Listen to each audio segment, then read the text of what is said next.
Diablo è cambiato, in peggio. E volete sapere la cosa buffa? A nessuno sembra fregare nulla. Oggi abbiamo questo MMO gigante con lucine e suoni flashosi, ma Diablo non era così. Come avete fatto a dimenticarlo? Era un horror, duro e crudo. Un gioco che ti faceva immergere nella sua atmosfera oscura e ti faceva accapponare la pelle a ogni passo. Era meraviglioso. Soltanto che Blizzard se l'è dimenticato.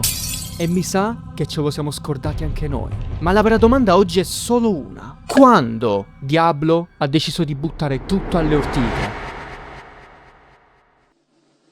Diablo 1 è, penso, uno dei videogiochi più importanti della storia. Il suo gameplay veloce e brutale, la sua atmosfera, la pura sensazione di terrore che provavi ogni volta che scendevi le scale verso l'inferno, hanno plasmato per sempre sia il genere degli action RPG che la visione stessa di dark fantasy nei videogiochi. Era una roba veramente fighissima. Accendevi il PC, aprivi il gioco e la prima cosa che vedevi era questa intro terrificante.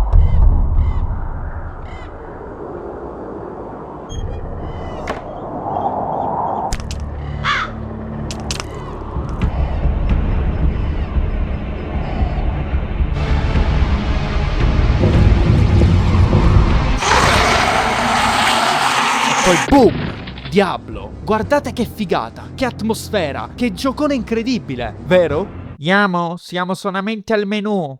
Ah, la cosa che amavo e che continuo tuttora ad amare del primo Diablo è la sua immediatezza. Cliccavi single player, poi ti sceglievi la classe, ovviamente guerriero, e poi, anziché beccarti una cutscene lunghissima di un tizio che ti spiega che gli Elder sono scrolls nei tuoi Daggerfall, ti ritrovavi immediatamente a Tristram.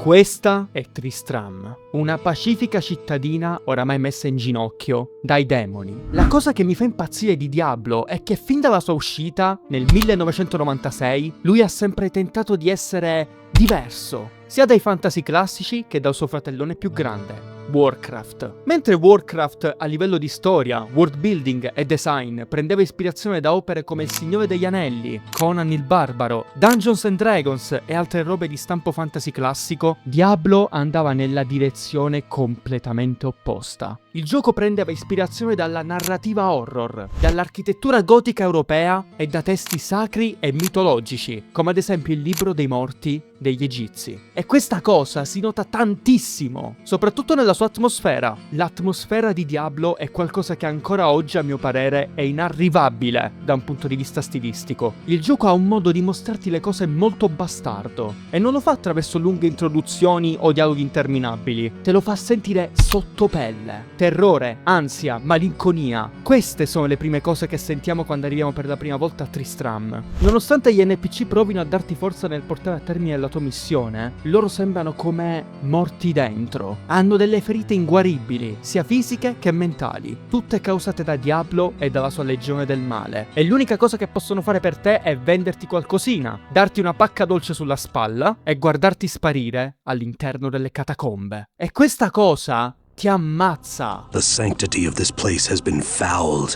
Per tutta la durata del nostro gameplay, ad eccezione di qualche sporadico dialogo, saremo da soli. La solitudine in questo tipo di giochi è speciale, perché ti costringe a guardarti intorno e a osservare il mondo attraverso un'altra prospettiva, la tua. Nessuno ti dice apertamente che quel posto è una landa condannata e piena di morte e sangue. O meglio, non subito, ma lo capisci, lo senti dentro di te. E questa cosa ti piace. Perfino la musica del gioco te lo fa capire. Matt Wellman, il compositore della host di Diablo, ha spinto un sacco l'acceleratore sul dare a Tristram e ai dungeon una vibe cupa e spaventosa.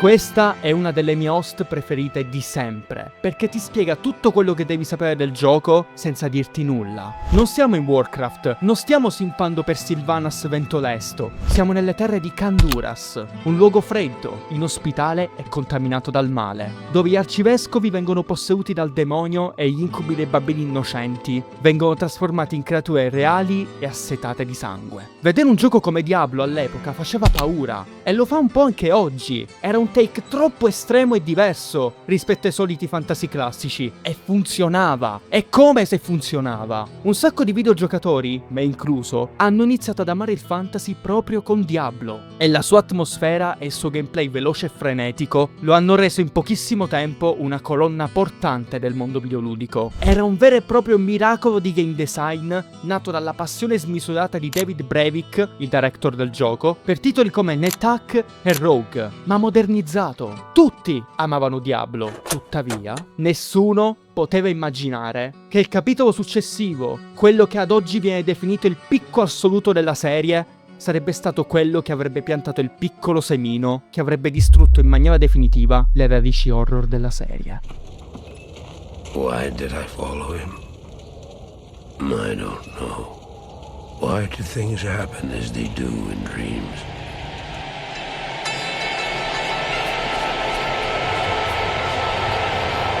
Nel 2000 esce Diablo 2 e tutti impazziscono. In questo titolo non dobbiamo solo esplorare un dungeon che ci porta all'inferno. Oh no! Questa volta abbiamo un intero mondo da esplorare. Il mondo di Sanctuary. Ogni cosa in Diablo 2 viene cambiata, migliorata e massimizzata per offrire al giocatore un gameplay molto più soddisfacente e divertente. Tuttavia, questi cambiamenti radicali hanno portato a un importante cambio di rotta per la saga. Nel primo Diablo, l'atmosfera era il punto focale del gioco. Il gioco è lento, metodico, un action RPG strutturato quasi a mo' di survival horror, dove devi scendere lentamente nell'orrore e nella follia dell'inferno. E ogni cosa del dungeon, le sue pareti malsane, i suoi sound effect, la sua host, tutto cariava in maniera pesante il gameplay, dando un effetto incredibile. Era la direzione artistica quella che teneva tutto insieme. Senza di essa, Diablo sarebbe stato soltanto un simpatico dungeon crawler fantasy con elementi roguelike. In Diablo 2 invece assistiamo alla prima vera deriva RPG della serie. Il gameplay non è più semplice e immediato, l'atmosfera non è più la protagonista indiscussa. Adesso abbiamo meccaniche molto più robuste e complesse, molte più classi, skill tree, la possibilità di creare delle vere e proprie build personali, ma soprattutto l'online. Diablo 1 aveva l'online, certo, ma era solo un decimo di quello del 2. Un vero e proprio mondo a parte dove i videogiocatori si autogestivano, collaboravano insieme, combattevano e addirittura gestivano l'economia di gioco attraverso un complesso sistema di scambi. Era qualcosa di incredibile. Diablo 2, complice anche l'enorme successo del suo multiplayer, ha trasformato un'esperienza single player lenta, spaventosa e metodica in qualcosa di intenso, veloce e soddisfacente. Che non è un male, ripeto, ma stona un po' con ciò che era in passato. Diablo non era più un piccolo ma ben delineato survival horror fantasy, era diventato un action RPG puro con una massiccia community online, build cazzutissime e un mondo gigantesco da esplorare. Fortunatamente quel feeling tattico e pesante del primo capitolo rimane, meno survival, meno lento, ma comunque presente. Hai molti più trucchetti sotto la cintura, ma devi comunque stare attento ai nemici, alle loro resistenze e debolezze, al tuo posizionamento, al tuo equipaggiamento. Il fatto che tu sia l'eroe non significa che tu sei immortale, sei comunque umano e in quanto tale sanguini. Diablo 2, nonostante abbia una vibe molto più epica, mantiene comunque quelle atmosfere oscure e opprimenti. Il gioco fa un interessante uso di colori, sono scuri, malandati, esattamente come il suo mondo. C'è tanto verde che dovrebbe dare un tono più allegro, ma che invece opprime il giocatore, mostrandogli una natura infestata da mostri e demoni di ogni tipo, e soprattutto con tantissima occlusione. Forse più del primo Diablo. Questo ci fa da subito intuire quanto il mondo di Sanctuary sia oscuro e malsano. C'è tanta varietà negli ambienti e tanto amore nella costruzione del mondo di gioco. Non c'è solo power scaling a manetta, ma anche un world building e una storia davvero interessanti. È molto bello vedere con i propri occhi Sanctuary, ed è ancora più bello scoprire che Tristram e Khanduras sono soltanto una piccolissima porzione di questo mondo immenso. Tutto questo pic viene tenuto insieme da una delle colonne sonore più belle che io abbia mai sentito in un gioco RPG.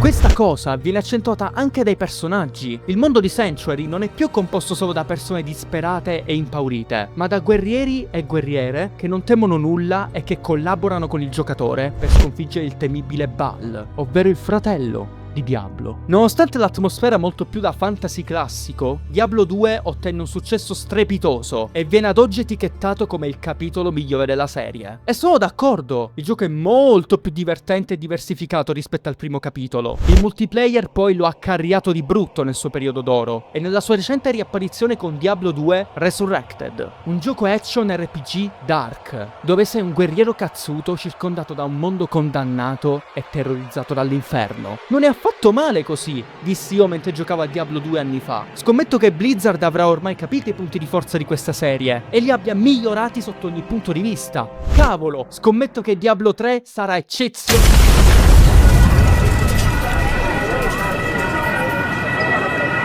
Nel 2012, dopo ben 12 anni d'attesa, i nostri carissimi fanno uscire Diablo 3. Vi ricordate tutto quello che vi dissi sul sentirsi soli e piccolissimi in un mondo corrotto dall'oscurità? Vi ricordate il lottare disperatamente per la propria vita? Gestirsi le risorse, l'equipaggiamento e le magie e fare quello che si può per sopravvivere? Bene, buttate tutto nel cesso, perché è arrivato Diablo 3. Sbam! Guarda qua, mamma mia gli spell, no vabbè, sì, boom! Esplosioni a manetta, cosa? Vorresti una build meticolosa costruita a mano? Ma che cazzo vuoi giocare, fra? Diablo 2? È tutto automatico, beccati qua! Il fattore tattico e strategico che ha reso Diablo 2 leggendario è stato completamente buttato via, in favore di un gameplay molto più semplificato, con build usa e getta, che possono essere swappate in qualunque momento. È un feeling che non è oppressivo, manco per il cazzo. Cioè, guardate qui!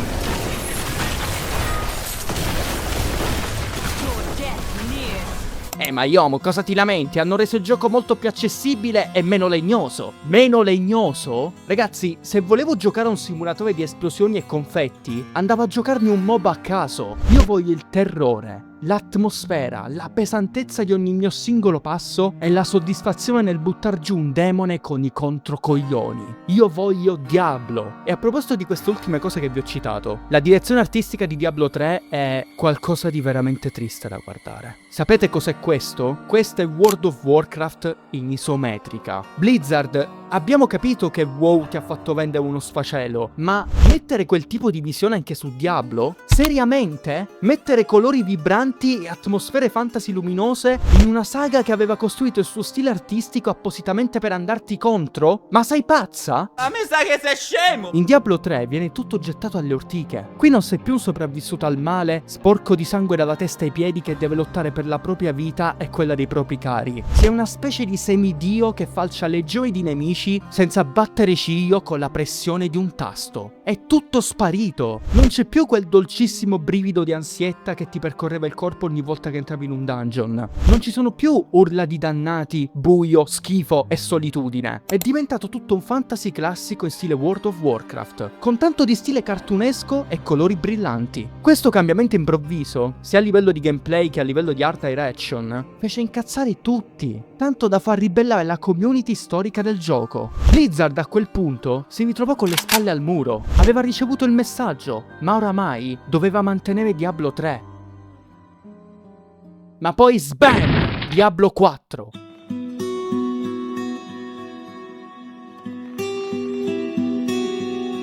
Blizzard aveva capito ed era pronta a riportare l'atmosfera horror leggendaria dei primi capitoli nel suo nuovo titolo. Ha speso milioni per riportare il sangue, il buio, il gotico e l'agonia. Però, già fin dal suo annuncio, qualcosa continuava a turbare me e tutti gli altri appassionati della saga. Se l'atmosfera sembra essere tornata quella di un tempo, perché il gioco sembra ancora così vuoto. È molto semplice, cari cultisti. Qualcosa si è rotto. L'atmosfera horror, quella che ha reso la saga leggendaria, non funziona più. Non perché sia fatta male o altro, ma perché semplicemente hanno cambiato il focus. Diablo 4 ha lo stesso problema del 3. Sei fortissimo, potentissimo, la tua build fa paura e i nemici sono solamente delle povere vittime al tuo cospetto. Non c'è più quella sensazione che ha reso la saga famosa. È come se Blizzard stesse tentando disperatamente di ricreare cosa aveva reso Diablo tale, senza però ricordarsi cos'era veramente Diablo.